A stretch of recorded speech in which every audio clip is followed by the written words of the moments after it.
नमस्कार विद्यार्थी मित्रांनो, रेझोनन्स नीट अकॅडमीमध्ये तुमचं सर्वांचं स्वागत आहे. माझं नाव युवराज कोकरे.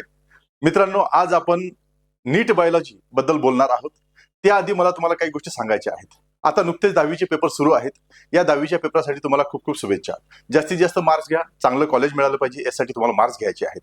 आणि हे जे काही मार्क्स आहेत हे तुमच्या करिअरमध्ये बरेच ठिकाणी तुम्हाला कामही पडतील.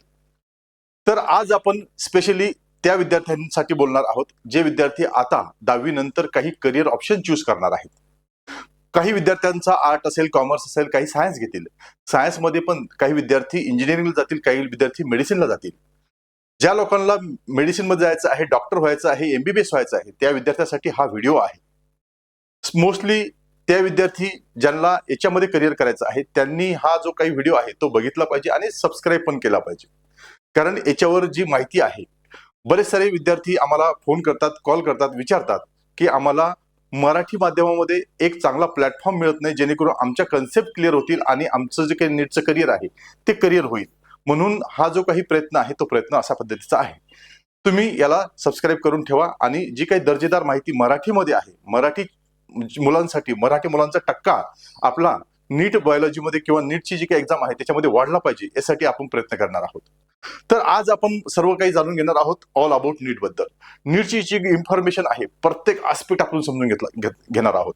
एक लक्षात ठेवा मित्रांनो की जेव्हा तुम्हाला ही जर नीट करायचं असेल, तुम्हाला मेडिकल एमबीबीएस करायचं असेल तर पहिली गोष्ट आत्ताच तुम्ही एक कॉशियसली एक निर्णय घेतला पाहिजे. आणि एक 10वी नंतर जेव्हा तुम्ही 11वीला ऍडमिशन घेता तेव्हा जो ग्रुप निवडायचा असतो तो थोडासा, जर मेडिसिन करायचं आहे, जर एमबीबीएस व्हायचं आहे तर तो ग्रुप निवडताना थोडासा काळजी घेतली गेली पाहिजे. त्याच्यामध्ये तुम्हाला फिजिक्स, केमिस्ट्री आणि बायोलॉजी हा जो काही विषय आहे हे विषय घेऊन आपल्याला काय करायचं आहे, तो ग्रुप निवडायचा आहे. तुम्हाला 11वी मध्ये ऍडमिशन घ्यायची आहे. कारण याच बेसिसवर तुम्ही एमबीबीएस होताल. जर इथं चुकलं, थोडंसं काही चुकलं तर तुम्हाला काय आहे, ही जी काही तुमचं स्वप्न आहे ते स्वप्न पूर्ण होणार नाही. म्हणून ग्रुप निवडताना तुम्ही तो निवडला पाहिजे. काही विद्यार्थ्यांचा असा जनरल पण ग्रुप असतो, फिजिक्स, केमिस्ट्री, बायोलॉजी आणि मॅथमॅटिक्स, तो पण चालतो, तरी काही प्रॉब्लेम नाहीये.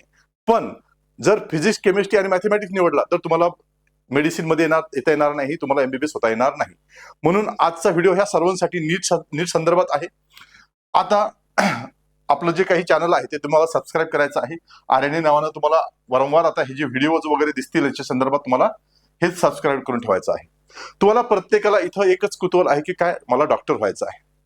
आता हा माझा प्रश्न आहे तुम्हाला की डॉक्टर व्हायचं आहे का? येस, प्रत्येकाला इथं डॉक्टर व्हायचं आहे, एमबीबीएस व्हायचं आहे. कारण तसंच आहे, कारण ही एक प्रेस्टिजियस पोस्ट आपल्याला पाहायला मिळते, एक प्रेस्टिजियस सर्व्हिस आपल्याला पाहायला मिळते.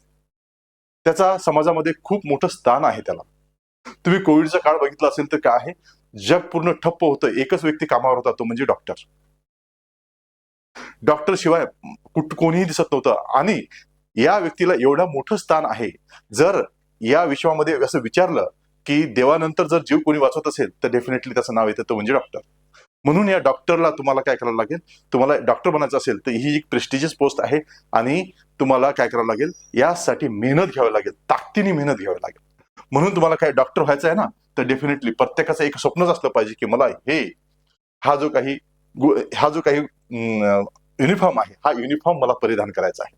म्हणून मला डॉक्टर व्हायचं आहे. मला ह्या विश्वातले, जगातले सर्व माणसांचे जे काही जीव आहेत, त्यांचे जे काही हेल्थ आहे ती व्यवस्थित करायची, दुरुस्त करायची आहे, त्यांना जीवन द्यायचं, अशा पद्धतीचं माझं काम असणार आहे. म्हणून काय आहे, माझं ध्येय असलं पाहिजे की हो, मला डॉक्टरच व्हायचं आहे. करिअर ऑप्शन खूप बेस्ट आहे मित्रांनो. मग आता काय काय ऑपॉर्च्युनिटीज आहेत, कशा कशा पद्धतीचं हे करिअर आहे याबद्दल पण आपण थोडी चर्चा करू, जेणेकरून काय आहे तुम्हाला हे डिसिजन घेण्यासाठी थोडासा काय आहे एक बूस्टअप मिळेल. आता हे जे काय आहे, का बरेच सारे विद्यार्थी आहेत, का पॅरेंट विद्यार्थ्यांना इन्सिस्ट करतात की हे ऑप्शन चूज केला पाहिजे, कोणता, डॉक्टर होण्याचा ऑप्शन का चूज केला पाहिजे? तर एक पहिली गोष्ट काय आहे, ही जी काही सर्व्हिस आहे, ही सर्व्हिस जस्ट आला एखादा व्यक्ती चेक केला असं नाही आहे. तर ही जी सर्व्हिस आहे ही पूर्ण मानवतेसाठी बेस्ट सर्व्हिस मानल्या जाते. जर एखादा व्यक्ती आला, रजला गांधलेला व्यक्ती आला आणि त्याला दुरुस्त करून पाठवलं, त्याच्या तोंडावरचं जे हास्य असतं आणि ते जे तुम्हाला समाधान करून जातं, त्याच्यापेक्षा बेस्ट कोणतीच गोष्ट नाही. म्हणून ही जी सर्व्हिस आहे, ही सर्व्हिस टू द मॅनकाइंड म्हटलं जातं. दुसरी गोष्ट त्याच्यामध्ये काय आहे, हा एक बेटर करिअर ऑप्शन आहे. याच्यामध्ये तुम्हाला जे काही फायनान्शियल तुमची जी काही स्टॅबिलिटी आहे, ती फायनान्शियल स्टॅबिलिटी मिळणार आहे, तुमचा एक बेस्ट करिअर ऑप्शन असेल. जर तुम्ही एखाद्या विचारलं की काय आहे, तुमचा मुलगा काय करतो, तर पॅरेंट एक सहज म्हणून जातं की नाही, माझा मुलगा एमबीबीएस करतोय. तर त्यावेळेस जे फिलिंग असतं ना, ती जे काही करिअरचं ते करिअर जे आहे ते एक बेस्ट करिअर मानलं जातं. म्हणून हे जे करिअर आहे या करिअरमध्ये बरीच सारी ऑपॉर्च्युनिटी तुम्हाला बाहेर मिळते. सोबतच काय आहे, तुम्ही जेव्हा ही सर्व्हिस करताय, जेव्हा तुम्ही त्या जॉबवर जाता आणि एखाद्या विचारलं की काय तुमचा मुलगा काय करतो, माझा मुलगा एमबीबीएस करतो, तेव्हा ते जे सॅटिस्फॅक्शन मिळतं ते बेस्ट आहे. त्याच्यापेक्षा सॅटिस्फॅक्शन त्या सॅटिस्फॅक्शन पेक्षा कोणतंच नाहीये. त्यानंतर तुम्ही आयएस व्हा, आयपीएस व्हा, काही विषय नाही. पहिले सुरुवातीला 12वी नंतर जेव्हा तुम्ही ऍडमिशन घेता एमबीबीएस ला, तेव्हा ते जे फिलिंग आहे त्याच्यासारखं नाही. मग त्याच्यामुळे काय सेल्फ सॅटिस्फॅक्शन तिथं आहे की नाही, मी काय करतो, एक कॉलर टाईट करून गोष्ट आहे की काय मी काय करतो, मी एमबीबीएस करतोय. म्हणून ती गोष्ट खूप महत्वाची गोष्ट आहे. आणि याच्या माध्यमातून तुम्ही काय करणार आहे, तुमचं जे सोशल स्टेटस आहे ते पण अप होऊन जातं. कारण कारण तुम्हाला पाहण्याचा जो दृष्टिकोन आहे जगामधला आणि ह्या भारतामधला तो वेगळाच आहे. कारण हा जीव वाचवणारा प्राणी आहे, हा जीव वाचवणारा व्यक्ती आहे, अशा पद्धतीने पाहिलं जातं. म्हणून खूप महत्वाचं आहे. आणि इथं ऑपॉर्च्युनिटी कमी नाहीये. फक्त एमबीबीएस पुरतच नाहीये की आला व्यक्ती चेक केला आणि पाठवला आणि पैसे घेतले, असं नाहीये. हे जे इथं काय आहे, खूप साऱ्या ऑपॉर्च्युनिटी तुम्हाला पाहायला मिळतात. तुम्ही इथं मेडिसिन मध्ये जाऊ शकता, ड्रग्ज मध्ये जाऊ शकता, व्हॅक्सिन मध्ये जाऊ शकता. तिथून नाही तर तुम्ही टीचिंग जे काय आहे टीचिंग क्षेत्रामध्ये जाऊ शकता. कारण तुम्हाला जे काही टीचर शिकवणार आहेत ते मोठमोठे डीन असणार आहेत, युनिव्हर्सिटीचे डीन असणार आहेत, ते काय डॉक्टर्स असणार आहेत, है ना. म्हणून काय आहे, तुम्हाला जे काही शिकवणारे व्यक्ती आहे आणि याच्यामध्ये अनगणत ऑपॉर्च्युनिटी पाहायला मिळतात, बऱ्याच साऱ्या. जसं जसं जग बदलेल तशा तशा पद्धतीचे जशा पद्धतीचे रोग बदलतील. कोविड-19 कुणाला वाटलं नाही की पूर्ण जगावर राज्य करेल म्हणून, है ना. पूर्ण जग ठप्प होऊन गेलो होतं या पिरियडमध्ये. मग याच्यावर सोल्युशन म्हणून ज्या पद्धतीची व्हॅक्सिन आल्या, त्या व्हॅक्सिन मध्ये काम करणारे डॉक्टर्स असतील ना. मग काय आहे, म्हणून तुम्हाला याच्यामध्ये ऑपॉर्च्युनिटी खूप आहेत. कारण हे जे फील्ड आहे हे वास्ट फील्ड आहे, इतकं वास्ट आहे की तुम्ही विचारही नाही करू शकत. तुम्हाला त्याला अनगणत बऱ्याच गोष्टी, म्हणजे काय आहे, याच्यामध्ये जी काही लर्निंग प्रोसेस आहे ती अनस्टॉपेबल आहे. ती तुम्ही फक्त ते 4-5 वर्ष घातले आणि संपलं असं नाहीये. तुम्हाला निरंतर वेगवेगळ्या पद्धतीचे सिम्पटम्स येतील, वेगवेगळ्या पद्धतीचे लोक येतील तुमच्याजवळ, वेगवेगळ्या पद्धतीचे डिसिजेस त्यांना असतील आणि त्या डिसिजेसला तुम्हाला डील करून काय करायचं आहे, तुमचं जे नॉलेज आहे त्या नॉलेजमध्ये भर पडणार आहे. जशी जशी प्रॅक्टिस करतात तशा तशा पद्धतीचा तुम्हाला काय येतो, एक्सपिरियन्स येत जातो. आणि कसं आहे, हे जे लर्निंग आहे, हे लाईफ लर्निंग आहे, लाईफ लर्निंग प्रोसेस आहे, ही एक स्टॉप होत नाही. म्हणून बघतो की नाही की खूप सारा एक्सपिरियन्स असलेला तो व्यक्ती पहिल्या समजतो की तुम्हाला काय झालं. मग काय आहे, मग इथं तीच गोष्ट आहे, या फील्डमध्ये हीच गोष्ट आहे की काय आहे, याला देव मानलं गेलं. का बरं, तर ह्या सर्व गोष्टीमुळं. आणि तुम्हाला सर्वात मोठा जो ताण असतो तो म्हणजे फायनान्शियल स्टॅबिलिटीचा, ती तुम्हाला इथं मिळणार आहे. म्हणून एक गोष्ट लक्षात ठेवा की प्रत्येकाला इथं काय करायचं आहे, हा करिअर ऑप्शन चूज करायचा आहे. मग आता याच्यामध्ये मुलं किती असतात, जे फॉर्म फिल करतात ते 25 लाख असतात. आणि जे काही पोस्ट असतात त्या किती असतात, 1,20,000 किंवा 1,30,000 एवढ्या पोस्ट असतात. मग त्याच्यामुळे हे लक्षात ठेवलं पाहिजे की काय आहे. आणि गव्हर्नमेंटच्या पोस्टचा जर विचार केला तर 30 ते 35,000 गव्हर्नमेंटच्या पोस्ट असतात, गव्हर्नमेंट मेडिकल कॉलेजच्या. मग हे तुम्हाला लक्षात घेतलं पाहिजे की मग काय आहे, ऑपॉर्च्युनिटी खूप आहे. काय आहे, तुम्हाला तिथे सिलेक्शनसाठी प्रोसेस, म्हणजे 25 लाखापैकी तुम्हाला 1 लाखामध्ये येऊ शकतो तुम्ही. फक्त काय करायला लागेल, चांगल्या ताकदीचं प्रिपरेशन तुम्हाला लागेल. तुमचा जो काही माइंड आहे तो माइंड वेल प्रिपेअर्ड लागेल, ताकदीने प्रिपेअर करायचं आहे. व्यवस्थित पद्धती तो जो काही दोनच तर गोष्टी करायच्या आहेत, या 2 एनसीईआरटी आहेत. या 2 एनसीईआरटीच्या बाहेर तुमचा क्वेश्चन जात नाही. मग काय करू ना आपण करू ना त्याच्यावर काम, आपण करू ना त्याला डिकोड करू ना. आणि प्रत्येक आस्पेक्टवर, म्हणजे काय आहे, पहिलं जे चॅप्टर असेल, एका चॅप्टरवर जर तुम्हाला 2-2, 3-3 हजार क्वेश्चन या 2 वर्षामध्ये जर प्रिपेअर करून झालेत, तर माझं म्हणणं की रात्री दिवसा आणि कधी झोपेतून उठवल्यानंतर जर बघितलं तर तुमचा तो क्वेश्चन सॉल्व्ह झाला पाहिजे. आणि तो सॉल्व्ह करूनच घेणार आहोत आपण. अशा पद्धतीची प्रिपरेशन केली तर तुमचं सिलेक्शन थांबणार नाही. ठीक आहे. आता हे जे काही तुम्हाला प्रश्न पडेल की आता हे जे काय आहे, हे एमबीबीएस ला ऍडमिशन घ्यायची कशी. त्यासाठी एक सर्वात मोठा एक एक्झाम असते, सर्वात मोठा एक बॅरियर आहे. आणि तो जो बॅरियर आहे तो जर तुम्ही क्लिअर केला, त्या बॅरियरचं नाव आहे नीट. नीट जी एक्झाम आहे, ही जर एक्झाम तुम्ही जर क्लिअर केली तर तुम्हाला काय आहे, तुम्हाला एमबीबीएस ला ऍडमिशन मिळणार आहे. मग त्यासाठी पहिलं आहे ते म्हणजे नीट. नीट काय आहे हे समजून घेतलं गरजेचं आहे. नीट म्हणजे काय आहे, national eligibility cum entrance test, हीच त्याचं लॉंग फॉर्म आहे. आणि त्याला युजी म्हटलं तर अंडर ग्रॅज्युएट स्टुडंट आहे त्यांच्यासाठी ही एक्झाम असणार आहे. त्याच्यामुळे काय आहे, ही एक्झाम दिल्यानंतर तुमचं जे सिलेक्शन आहे ते कशा होणार आहे, एमबीबीएसचं जे काही कॉलेज आहे या एमबीबीएसच्या कॉलेजमध्ये होणार आहे. आणि ही जी एक्झाम आहे, ही एक्झाम घेते कोण, ही एक्झाम घेते एनटीए, नॅशनल टेस्टिंग एजन्सी जी आहे, ती एनटीए नावाची जी एजन्सी आहे, ही एजन्सी ही जी काही एक्झाम आहे ती एक्झाम कंडक्ट करत असते. म्हणून तुम्हाला एक लक्षात घेतलं पाहिजे की ही एक्झाम आहे खूप क्रुशियल आहे. 25 लाख मुलं देतात, त्याच्यापैकी लाख ते 1.25 लाख मुलं काय होतात, सिलेक्ट होतात MBBS कॉलेजला, त्यांना ऍडमिशन मिळतं. त्याच्यामुळे काय आहे, तुम्ही या स्पर्धेमध्ये यायला पाहिजे. त्यासाठी हे जे नीट आहे, या नीट बद्दल प्रत्येक इन्फॉर्मेशन, प्रत्येक आस्पेक्ट, प्रत्येक इन्फॉर्मेशन समजून घ्यायची आहे. मूलभूत त्याचे घटक आहेत ते समजून घ्यायचे आहेत, जेणेकरून तुम्हाला तुमच्या प्रिपरेशन मध्ये सुरुवातीला काय करावं लागतं, कशा पद्धतीचा सिलेबस काय, या सर्व गोष्टी समजून घेतल्या, पात्रता काय, या सर्व गोष्टी समजून घेतल्या ना, तर तुमचं क्लिअर राहते की नाही आता मला काय करायचं आहे, मला हे क्षेत्र निवडायचं आहे आणि इथंच काम करायचं आहे. तर बघा आता काय आहे, तर याचं जे नीट आहे, नीट आता या नीटमध्ये काही मूलभूत घटक आहेत ते आपण चर्चा करू त्याच्यावर, जेणेकरून काय आहे तुमच्या माइंडमध्ये क्लॅरिटी येईल की मी याच्यासाठी क्वालिफाय आहे. आणि जर आता तुम्ही व्यवस्थित पद्धतीने 12वी मध्ये जास्तीत जास्त पर्सेंटेज घेतल्यानंतर काय 50% लागतात समजा जनरल कॅटेगरीसाठी, ते 50% पण काम करायचं आहे, हे पण लक्षात ठेवा. मग काय काय पात्रता आहेत, मूलभूत घटक कोणता आहे, तर एक तर पहिली तुमची पात्रता काय आहे, दुसरी काय आहे परीक्षेची योजना काय आहे, त्याच्यानंतर तिसरी काय आहे किती मार्क्स लागतात सारखं MBBS कॉलेज मिळवण्यासाठी, आणि त्याच्यानंतर चौथा काय आहे सिलेबस काय आहे. 1 बाय 1 प्रत्येक गोष्ट समजून घेऊ की काय आहे पात्रता काय आहे. पहिल्यात आहे ती पात्रता. आता एलिजिबिलिटी काय आहे.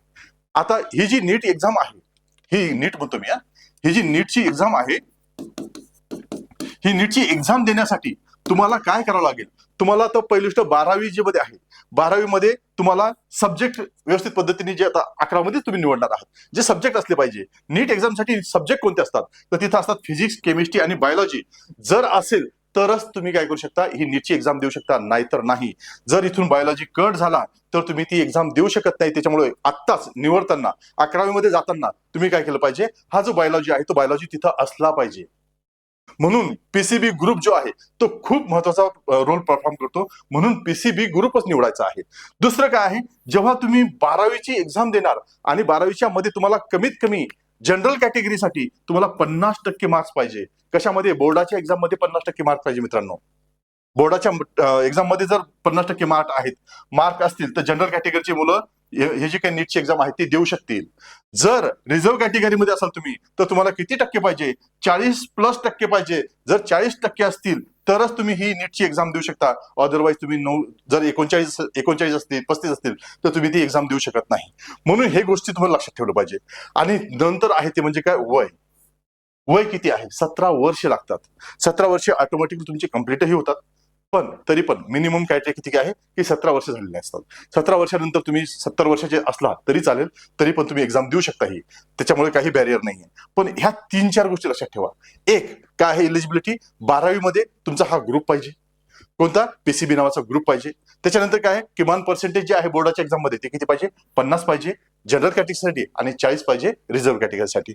आणि जे वय आहे ते 17 वर्ष पाहिजे. एवढी हे पात्रता तुम्हाला घ्यावी लागेल. एवढं क्लिअर असेल माझ्या मते तर ठीक आहे, समोर जाऊ बघा. त्याच्यानंतर काय आहे, परीक्षेची योजना काय आहे. आता ही परीक्षा कशी असते, काय असते हे पण समजून घेतलं पाहिजे मित्रांनो. बघा, एकच पेपर असतो, 1 डे असतो, एकाच दिवशी एकच पेपर, बाकी त्याच्या व्यतिरिक्त काही नाही. तो एकाच दिवशी 3 तासाचा पेपर असतो, त्याच्या व्यतिरिक्त याच्यामध्ये काही नाहीये. मग एका दिवशी एकच पेपर असतो आणि तो जो पेपर आहे तो पेपर बोर्डाच्या पेपरासारखा लिहायचा नाहीये. तो कसा आहे, तो MCQ टाईप आहे. तो काय करायचा आहे, तुम्हाला टिक करायचा आहे, तुम्हाला गोल करायचे आहेत. असे क्वेश्चन्स असतील, 180 क्वेश्चन असतील, ते 180 क्वेश्चन तुम्हाला गोल करायचे आहेत, टिक करायचे आहेत. अशी या पद्धतीची MCQ टाईपची एक्झाम होणार आहे. ती MCQ टाईपची पेपर आपल्याला तुम्हाला तिथं पाहायला मिळेल. आता याला टाइम किती असेल या एक्झामसाठी, ही जी एक्झाम तुम्ही आता देणार आहात, नीटची एक्झाम असणार आहे, त्या एका दिवशी असणार आहे. ती जी आहे त्यासाठी किती टाइम असणार आहे, तर त्यासाठी 3 तास टाइम मिळणार आहे तुम्हाला. 3 तास म्हणजे किती आहे, 180 मिनिट आहेत. या 180 मिनिटामध्ये तुम्हाला 180 क्वेश्चन सॉल्व्ह करायचे आहेत, हे लक्षात ठेवा तुम्हाला. म्हणजे काय आहे, एका मिनिटाला जर विचार केला तर एका मिनिटाला तुम्हाला 1 क्वेश्चन सॉल्व्ह करायचा आहे. एवढी त्याची काय आहे, एवढं कॅल्क्युलेशन तुम्ही करून ठेवा. तुम्हाला काय आहे, अशा पद्धतीने डील करायचं आहे आणि अशा पद्धतीची प्रिपरेशन ठेवायची आहे. लँग्वेजचा जर विचार केला तर 13 लँग्वेजमध्ये, इंग्लिश असेल, मराठी असेल, हिंदी असेल, उर्दू असेल, तमिळ असेल, तेलुगू असेल, अशा बऱ्याच साऱ्या लँग्वेज आहेत. एकूण 13 लँग्वेजेस आहेत, है ना. आपल्याला काही संबंध नाहीये. आपला संबंध कुठे येतो, आपला संबंध इंग्लिशवर येतो, है ना. इंग्लिश आहे आणि आपण जे टीचिंग करणार आहोत इंग्लिश आणि मराठी याच्यामध्ये करणार आहोत, त्याच्यामुळे आपला संबंध कुठे येतो, इंग्लिशमध्ये येतो. त्याच्यामुळे काही प्रश्नच येत नाही. मग आपल्याला इंग्लिश जी लँग्वेज आहे त्याच्यामध्ये करायचं आहे. आता ही जी एक्झाम आहे ती किती गुणासाठी असते, किती मार्कासाठी असते, ते असते 720 मार्कासाठी. 720 मार्क्स आपल्याला ह्या एक्झाम मध्ये, ही जी एक्झाम आहे ही 720 मार्काची असणार आहे. आता त्याचं जे काही 720 मार्क आहे त्याचं डिवायडेशन कसं होतं, कोणत्या कोणत्या सब्जेक्टला किती किती मार्क्स आहेत ते पण तुम्हाला पाहणं इथं गरजेचं आहे. कारण याच्यावरूनच ठरतं की तुम्हाला जो काही तुमचा निर्णय आहे की बायोलॉजी किती वेटेज द्यायचं आहे, फिजिक्सला किती वेटेज द्यायचं आहे आणि फिजिक्सला आणि केमिस्ट्रीला किती वेटेज द्यायचं आहे हे पण तुम्हाला ठरवता आलं पाहिजे आणि तशा पद्धतीने प्रिपरेशन करता आली पाहिजे. बघा, फिजिक्सचा विचार केला तर किती आहे, 180 मार्क्स आहेत आणि 45 क्वेश्चन आहेत. केमिस्ट्रीचा विचार केला तर किती मार्क्स आहेत, 180 मार्क आहेत आणि 45 क्वेश्चन आहेत. आणि बायोलॉजीचा विचार केला तर 360 मार्क आहेत आणि 90 क्वेश्चन आहेत. फक्त एवढंच थांबते का, नाही. हे झाले तुमचे मार्क्स आणि क्वेश्चन्स. एकूण किती मार्क्स झाले, हे झाले एकूण 720 मार्क्स. पण जेव्हा तुम्ही हे टिक कराल, जर तुम्ही टिक केलं आणि टिक केल्यानंतर ते जर चुकलं तर तिथं निगेटिव्ह मार्किंग पण आहे. सपोज तुम्ही जर एक क्वेश्चन तुम्ही टिक केला आणि हा जर बरोबर आला तर तुम्हाला 4 मार्क्स मिळतील. सपोज हा जो क्वेश्चन आहे, हा क्वेश्चन जर तुमचा चुकला तर तुम्हाला जे काही मिळालेले मार्क आहे त्याच्यामधून 1 मार्क मायनस होऊन जाईल. म्हणून ही निगेटिव्ह मार्किंग सिस्टम आहे. कशी आहे, एक निगेटिव्ह मार्किंग सिस्टम आहे. त्याच्यामुळे काय आहे, तुम्हाला कॉशियस पद्धतीने जो काही तुमची इन्फॉर्मेशन आहे ती इन्फॉर्मेशन माहित पाहिजे. अक्कड बक्कड बंबे बो 80-90 पुरसो आणि मारला टिक असं नाही चालणार. तुम्हाला काय करावं लागेल, तुम्हाला व्यवस्थित पद्धतीने डोकं चालवून अभ्यास करून ताकदीने तुम्हाला किती मार्क घ्यायचे आहेत, तुम्हाला जेवढे काही एमबीबीएस साठी लागतात ते मी बोलणार आहे समोर, तेवढे मार्क्स तुम्हाला घ्यायचे आहेत. ठीक आहे, निगेटिव्ह मार्किंग आहे आणि हे तुमचं क्वेश्चन आणि याचं डिस्ट्रीब्युशन आहे. आता इथं क्वेश्चनचं डिस्ट्रीब्युशन अगेन दिलेलं आहे, मी सेक्शन वाईज दिलेलं आहे. तुम्ही बघा, इथं मी काय म्हटलेलं आहे की फिजिक्स जो आहे त्या फिजिक्ससाठी किती क्वेश्चन आहेत, 45 क्वेश्चन आहेत. केमिस्ट्रीसाठी किती क्वेश्चन आहेत, 45 क्वेश्चन आहेत. बायोलॉजीसाठी किती क्वेश्चन आहेत, 90 क्वेश्चन आहेत. आणि टोटल क्वेश्चन किती आहेत, 180 क्वेश्चन आहेत. ओके, गुणेला 4 करा, किती होतात, 180 होते. म्हणजे किती आहेत, 180 मार्क्स आहेत. इथं जर गुणेला 4 केलेत है ना, एका क्वेश्चनला 4 मार्क्स आहेत, बरोबर किती झाले, 180 मार्क्स झालेत. इथं गुणेला 4 करा, इथं किती आले, इथं 360 मार्क्स आलेले आहेत. आणि एकूण जर याचं टोटल केली तर किती होते, हे 720 मार्क्स एवढे होऊन जातात. त्याच्यामुळे लक्षात ठेवलं पाहिजे की काय आहे, तुम्हाला किती, या 720. तुम्ही जर विचार केला तर इथं तुम्हाला 360 मार्क आहेत. इथं काय आहेत, इथं बायोलॉजी आहे, इथं काय आहे, बायोलॉजी आहे. आणि ह्या बायोलॉजीवर तुम्हाला फोकस करायचा आहे, कारण 50% मार्क मित्रांनो इथं आहे. 50% मार्क आहेत इथं. 50% मार्क तुम्हाला म्हणजे काय आहे, तुम्हाला पोस्ट पर्यंत पोहोचव. काही विद्यार्थी असे आहेत की त्यांना 360 पैकी 360 मार्क्स पडतात. आपण नाही तरी काय 350 पर्यंत जर पोहोचलो तरी पण आपलं जे काही एमबीबीएस ची सीट आहे ती कन्फर्म होऊन जाते. त्याच्यामुळे काय आहे, तुम्हाला 50% मार्क्स या बायोलॉजी आहे, म्हणून बायोलॉजीला आपल्याला जास्त फोकस करायचा आहे. ठीक आहे, मग काय आहे, हे झालं मार्काचं डिस्ट्रीब्युशन. आणि एकूण टाइम किती आहे, 3 तास आहे. 3 तास आहे म्हणजे काय, 180 मिनिट्स एवढं काय आहे, हे एवढं तुमचं एवढा वेळ तुम्हाला इथं दिलेला आहे. 180 मिनिट आणि 180 क्वेश्चन्स तुम्हाला डील करायचे आहेत, हे लक्षात ठेवा. काही वेळेस लक्षात ठेवा मित्रांनो, एक वेळेस काय आहे की एक वेळेस तुम्हाला 180 क्वेश्चन पण येतील. दरवर्षी बदलत राहतात. 180 क्वेश्चन असतील, काही वेळेस काही पेपर असतील त्याच्यामध्ये, काही वेळेस असा पेपर सेट केला जातो तिथं 200 क्वेश्चन असतील, पण तुम्हाला 180 अटेम्प्ट करायचे असतात. मग हा वर्षाच्या वर्ष डिपेंड राहतो, व्हेरायटी त्याच्यामध्ये येत राहत आहे, बदलत राहतो तो. आता एक लक्षात घेतलं पाहिजे की सरकारी कॉलेज जे आहे, सरकारी एमबीबीएस कॉलेज मिळवण्यासाठी तुम्हाला किती मार्क्स लागतील, यावर मी बोलायचं ठरवलं होतं की काय आहे. आता लक्षात ठेवा, आता हे जे सर्व सरकारी कॉलेज एमबीबीएस मिळवण्यासाठी तुम्हाला किती मार्क्स लागतात, हे डिपेंड आहे. कशावर डिपेंड आहे की तुम्ही त्या वर्षीचा पेपर कसा आहे, तुमचा जो पेपर कठीण असेल किंवा सोपा असेल याच्यावरती या मार्क्सवर तुमचं एमबीबीएसचं ठरवतं. ठीक आहे, मग जर बघितलं तुम्ही काय आहे 600+ मार्क्स घेतले तर तुम्हाला काय आहे, हे जे काही एमबीबीएसचं कॉलेज मिळतं. जर तुम्हाला टॉप कॉलेज, एम सारखं कॉलेज मिळवायचं आहे तर जे टॉप कॉलेज आहेत ते जर टॉप कॉलेज तुम्हाला मिळवायचं असेल तर तुम्हाला 650+ मार्क्स तुम्हाला घ्यावे लागतील. तर तुम्हाला हे जे काही एम्स आहेत है ना, यासारखे जे काही टॉप कॉलेज आहेत ते टॉप कॉलेज तुम्हाला मिळू शकतात. मग तुम्हाला काय करायचं आहे, आपलं जे काही टार्गेट असणार आहे, आपलं जे काही आपण जो काही टार्गेट ठरवणार आहोत ते टार्गेट किती असणार आहे, 600+ मार्काचं किंवा 650+ मार्काचं असतं आपला टार्गेट असला पाहिजे. इतक्या पद्धतीने आपल्याला ती प्रिपरेशन करायची आहे. ठीक आहे, आता याचा सिलेबसवर थोडंसं बोलू. बऱ्याच राहतो तुम्ही 10वी झालेली आहे, तुम्हाला आता याचा सिलेबस माहित असला पाहिजे. तुम्हाला आता सुरुवातीला मी सांगितलं की आता आणखी वारंवार सांगतो की काय आहे, याचा सिलेबस फक्त या 2 जे काही एनसीईआरटी आहेत याच्या बाहेर तुमचा सिलेबस नाहीये. ही 11वीची एनसीईआरटी आहे, ही 12वीची एनसीईआरटी आहे, याच्या व्यतिरिक्त तुमचा सिलेबस नाहीये. पण लक्षात ठेवा, हे जे काही एनसीईआरटी आहेत, ह्या 2 एनसीईआरटी तुम्हाला बीट बाय बीट, शब्दाच्या म्हणजे जो काही पहिला शब्द सुरू होतो या पहिल्या शब्दापासून तर तुमच्या या लास्टच्या शब्दापर्यंत प्रत्येक इन्फॉर्मेशन तुम्हाला माहित पाहिजे इथली. का तर लक्षात ठेवा मित्रांनो की एनसीईआरटी असेल, समजा नीटची एक्झाम असेल, ज्या काही नॅशनल एक्झाम आहेत, युपीएससी असेल, हे जे काही आपली एनटी घेणारी जी काही तुमची नीटची एक्झाम असेल, यामध्ये एनसीईआरटीला खूप महत्व आहे. इतकं महत्व आहे की तो कुठूनही क्वेश्चन क्रिएट करू शकतो. कारण तुम्हाला सिलेबसमध्ये स्पेशल मेन्शन केलेलं आहे की या एनसीईआरटीच्या बेसिसवर तुमचा सिलेबस तयार केलेला असतो. म्हणून तुम्हाला एकही शब्द त्याच्यामधला गाळून चालता येणार नाही. प्रत्येक गोष्टीवर लक्ष देऊन त्याची व्यवस्थित पद्धतीने कन्सेप्ट समजून तुम्हाला त्याच्यावर ट्रीट करायचं आहे त्याला. ठीक आहे. सोबतच या एनसीईआरटीत करायचं आहे. या एनसीईआरटीच्या बेसिसवर तुमचा काय पूर्ण सिलेबस एनटीए तयार करते. एनटी काय करते, हा तुमचा सिलेबस आहे. हा सिलेबस, या सिलेबस कशाच्या बेसिसवर तयार करतो एनटीए. एनटी करतो ह्या एनसीईआरटीच्या 11वी आणि 12वीची एनसीईआरटी कशी असेल त्याच्या बेसिसवर तुमचा सिलेबस तयार होतो. त्याच्यानंतर आणखी एक पुस्तक आहे तिथं, त्याला म्हणतात एनसीईआरटी एक्झाम्पलर. हे जे एक्झाम्पलर आहे याच्यामध्ये एमसीक्यू आहेत. याच्यामध्ये एमसीक्यू आहेत. हे एमसीक्यू ज्या पद्धतीची प्रिपरेशन तुम्हाला पाहिजे, जशा पद्धतीची प्रिपरेशन करायची आहे, बोर्डाची एक्झाम लिहायची आहे, पण इथं काय आहे, इथं टिक करायची आहे. ती एमसीक्यू तुम्हाला इथं पाहायची आहे. या एमसीक्यू मधूनही वारंवार क्वेश्चन घुमून फिरून त्याच्या ऑप्शनवरही क्वेश्चन बनतात. म्हणून काय आहे, हे जे काही एमसीक्यू आहेत हे एमसीक्यू पण तुमचे डील झाले पाहिजे. म्हणून हे एक्झाम्पलर पण तुम्हाला व्यवस्थित पद्धतीने करून ठेवायचं आहे. मग ह्या दोन गोष्टीला तुम्हाला फॉलो करायचं आहे, ताकदीने फॉलो करायचं आहे. याची बीट बाय बीट तुम्हाला लक्षात असली पाहिजे. त्याच्यानंतर काय आहे, याच्यामध्ये सब्जेक्ट कोणते आहेत. सिलेबसमध्ये तुम्हाला माहित आहे, तुम्हाला मी सांगितलं की काय, तुम्हाला पीसीबी ग्रुप घ्यायचा आहे. कोणता आहे, पीसीबी. या पीसीबी ग्रुपमध्ये कोण आहे, फिजिक्स, केमिस्ट्री आणि बायोलॉजी तुम्हाला घ्यायचं आहे. आणि याच बायोलॉजी बद्दल आज आपण सर्व जास्तीत जास्त बोलणार आहोत. कारण हा 50% जे तुमचे मार्क्स आहेत हा बायोलॉजी घेतो. म्हणून या बायोलॉजीवर आज आपल्याला डिस्कस करायचं आहे. फिजिक्स, केमिस्ट्री करू नंतर पहिले काय आहे, 50% जो पोर्शन आहे तो 50% आपण पहिले ग्रॅप करण्याचा प्रयत्न करू, जेणेकरून पहिले बायोलॉजी बोलू. म्हणून बायोलॉजीच्या सिलेबसवर आज आपल्याला चर्चा करायची आहे. बायोलॉजी म्हणजे काय, पहिले हे लक्षात घेतलं पाहिजे. बायोलॉजीमध्ये दोन गोष्टी येतात. बायोलॉजी म्हणजे काय, लिव्हिंग जे काही ऑर्गॅनिझम आहेत त्यांच्याबद्दलचा स्टडी आहे. मग लिव्हिंग ऑर्गॅनिझम कशा पद्धतीने पाहायला मिळतात, काही प्लांट्स पण आहेत, काही अॅनिमल्स पण आहेत. मग प्लांट आणि अॅनिमल हे जे आहे यांचं मिळून बायोलॉजी बनतं.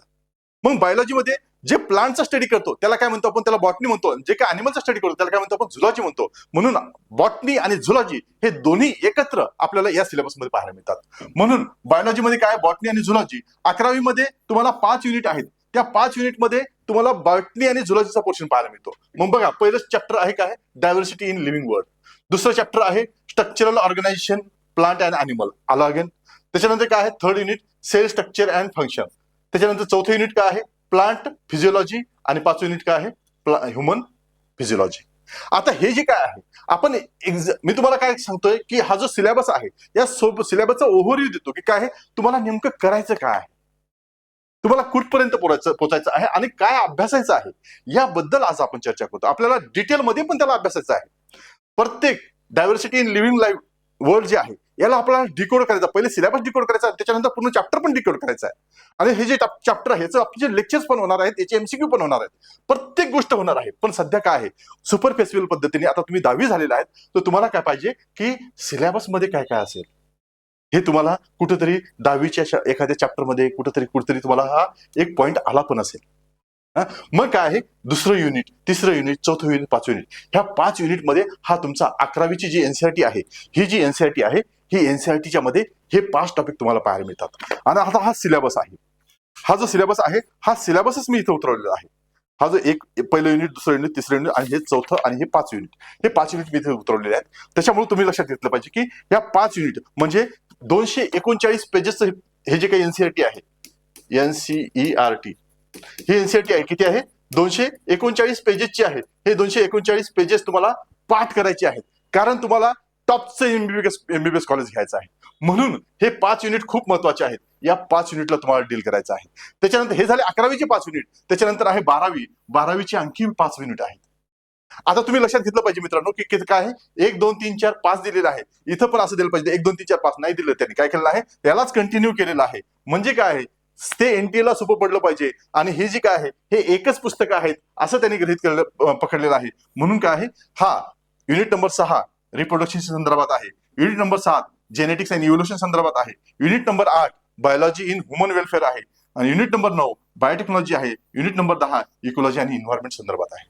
मग ही जी काही सुपरफिशियल इन्फॉर्मेशन आहे ही 10 चॅप्टर तुम्हाला करायची आहेत. आणि याच 10 चॅप्टरवर तुमचं सिलेक्शन होणार आहे.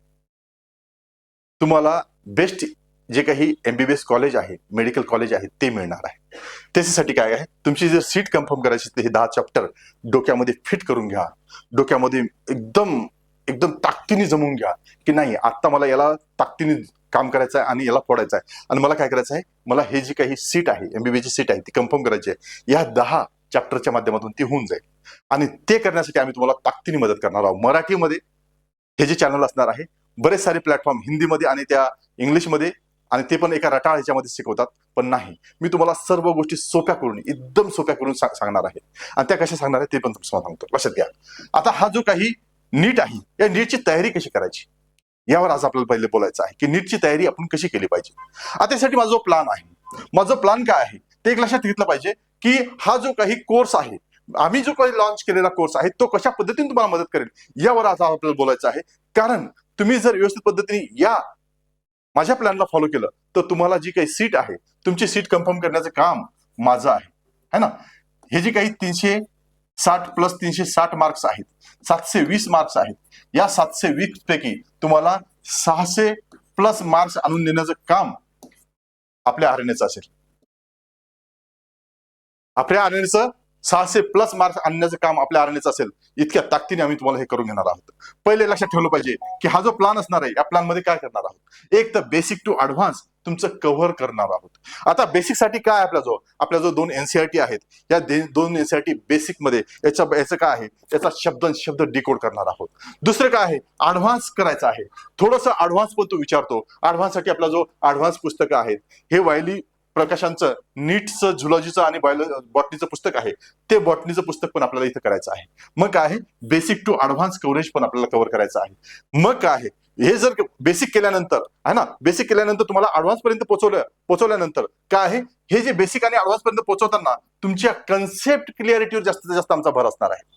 आम्ही काय करणार आहोत, बेसिक ऍडव्हान्स करायचंच आहे, पण काय करायचं आहे, तुमच्या ज्या कन्सेप्ट आहेत, ज्या खूप महत्वाच्या आहेत, त्या तिथं कव्हर करायच्या आहेत. कन्सेप्ट क्लिअरिटीवर जास्तीत जास्त भर असणार आहे. कारण बायोलॉजी आणि झुलॉजी याचा जर विचार केला, हे कन्सेप्च्युअल सब्जेक्ट आहेत, हायली कन्सेप्च्युअल सब्जेक्ट आहेत. जेवढे कन्सेप्ट तुम्हाला कुठेच पाहायला मिळणार नाही, इतके कन्सेप्ट इथं आहेत. म्हणून कन्सेप्च्युअल क्लॅरिटी असेल तरच तुमचे जे क्वेश्चन्स आहेत, जे अनालिटिकल क्वेश्चन्स आहेत, जे घुमून फिरून विचारलेले क्वेश्चन्स आहेत, ते डील होऊन जातात. म्हणून कन्सेप्टला जास्तीत जास्त भर द्यायचा आहे. मग कन्सेप्ट क्लिअरिटी केलं जाईल.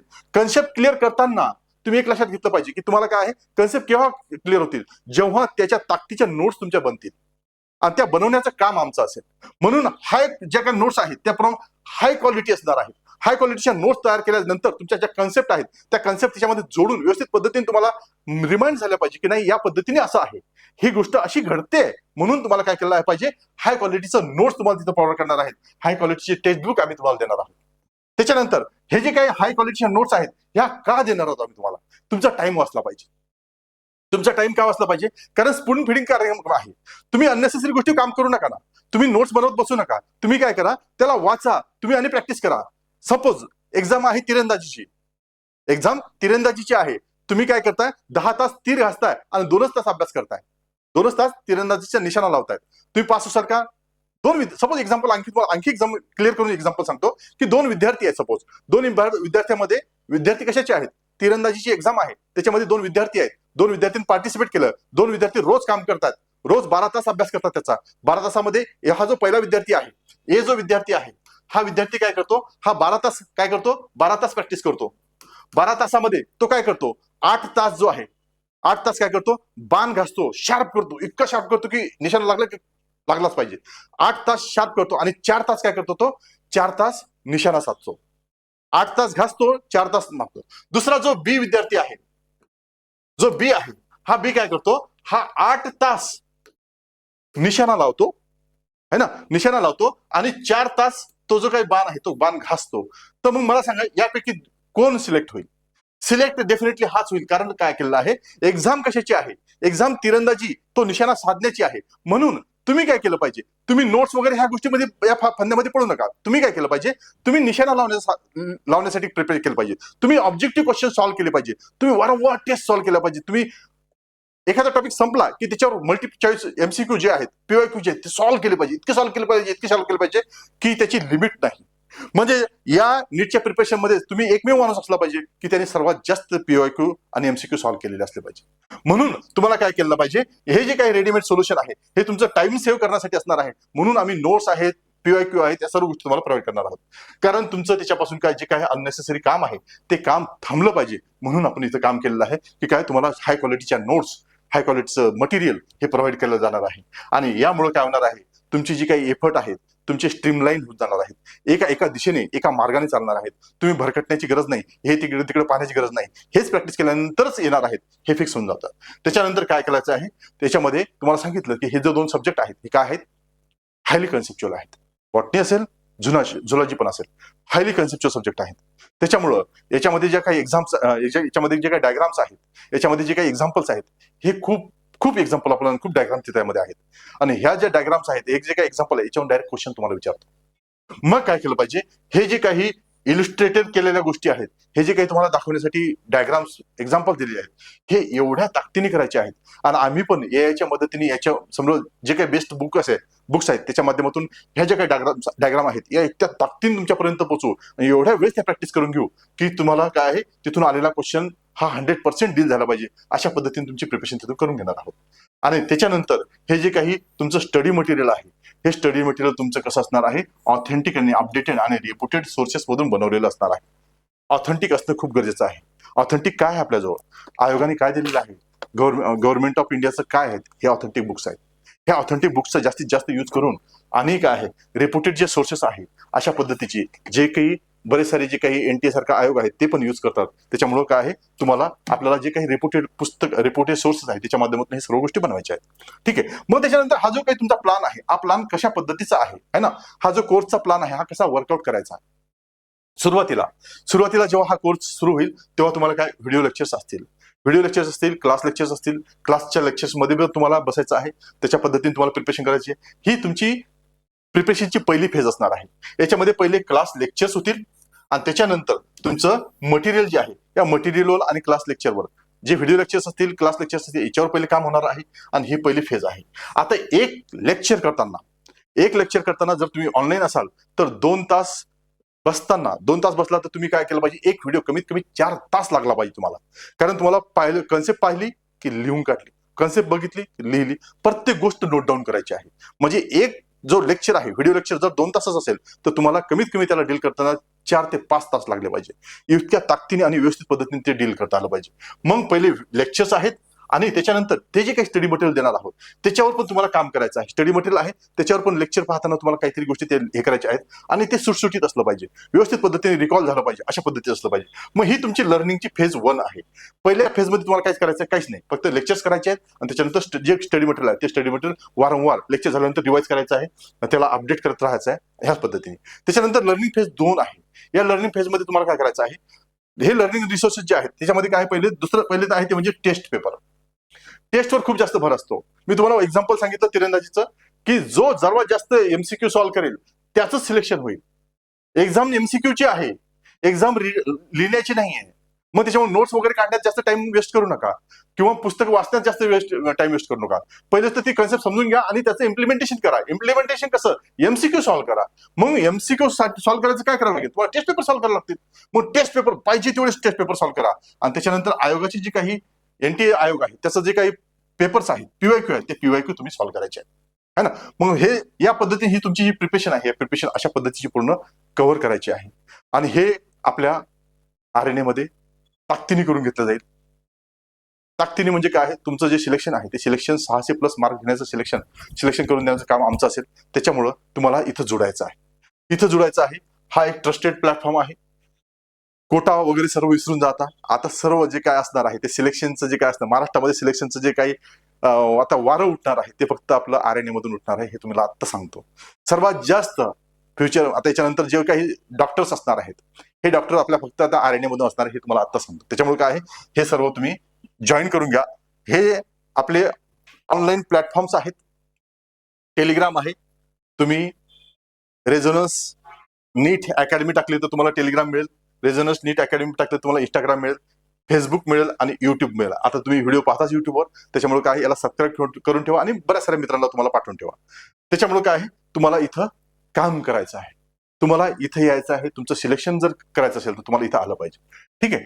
त्याच्यामुळे लक्षात ठेवा मित्रांनो, तुम्हाला इथे जॉईन करायचा आहे. हा जो क्यू आहे, हा इथं मोठा क्यू दिला तुम्हाला. हे तुमच्या क्युरीज ज्या असतील त्या क्युरीज मला इथं सांगा. कमेंटमध्ये तुम्ही कमेंट करा. तुम्ही काही नंबर पाहिजे असेल नंबर मागा, काही मागा, है ना.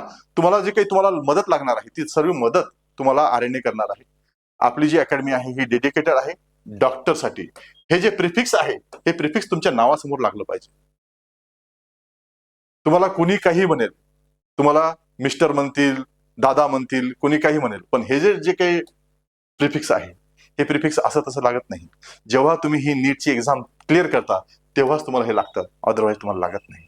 मग काय आहे, हे कमवायसाठी तुम्हाला काय करावं लागेल, दिवस रात्र मेहनत करावं लागेल. इतकी मेहनत की काय आहे, तुमचा दिवस कधी आणि रात्र कधी झाली हे माहिती नाही पडलं पाहिजे. म्हणजे काय आहे, वर्षातले 2 वर्ष जे आहेत, दोन वर्ष जे आहेत ते तुम्ही अंडरग्राऊंड होऊन जा. अंडरग्राऊंड होऊन जा. कुणाला माहिती नाही पडलं पाहिजे हा मुलगा काय करतोय, कुणालाच कळालं नाही पाहिजे. तुमच्या सर्व गोष्टी सोडून द्या. तुमचे जे इंस्टाचे अकाउंट वगैरे सगळं डिलीट करून टाका. फक्त आपलं एक ठेवा. बाकी सर्व डिलीट करून टाका. काहीच नाही. कोणताच कॉन्टॅक्ट नसला पाहिजे. फक्त आणि फक्त नीट. फक्त आणि फक्त नीट. 2 वर्ष फक्त आणि फक्त एकच जप करायचं, तो म्हणजे नीट. आणि ही एक्झाम मला क्लिअर करायची आहे. मला MBBS व्हायचं आहे. हेच निर्धार करा. याच्या व्यतिरिक्त दुसरा काहीच नसला पाहिजे. आणि एवढंच हे करून सांगतो की सबस्क्राईब करा. मुलांना, माझे तुमचे जे मित्र आहेत त्यांना मित्रांना पाठवा आणि जॉईन करा. रेझोनन्स जॉईन करा. रेझोनन्स सक्सेस तुम्हाला 100% मिळेल. तुम्ही जॉईन करा. थँक्यू. धन्यवाद.